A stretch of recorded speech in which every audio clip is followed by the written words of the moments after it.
In many people's backyard, the tomato is the queen of the garden. And so we tend to plant a lot of tomatoes and then we don't know what to do with the harvest comes late June or maybe August, late September in my area. And whenever I get so busy, I put the tomatoes in Ziploc bags. If I have time, I slice them into smaller pieces. But if I don't have time, all I do is wash them and put them in Ziploc bags.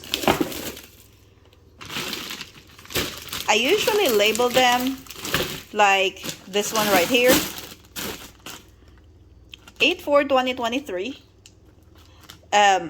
Now the others, the ones that are not labeled, this was from August of last year, and I thought I already got everything for canning, but I didn't. So basically that's all I do. Wash them, put them in freezer bags, stick them in the freezer until I have the time to process them. So how do I process my tomatoes?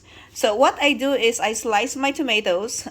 This is a big one that's sliced in half. I think this is called Mortgage Lifter tomato, an heirloom variety.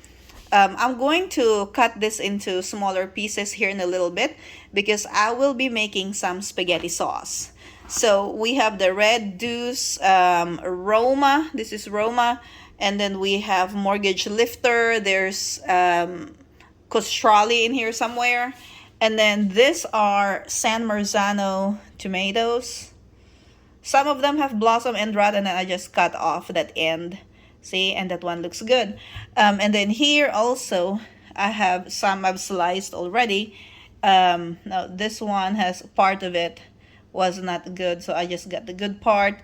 So you don't have to throw away the whole tomato really if there's a little damage on it. Like this one, the damage only on the skin, so I just remove that.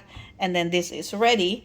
And then I'm gonna stick this fresh tomatoes back in my refrigerator here in a minute because I will have to wait for these frozen tomatoes to thaw.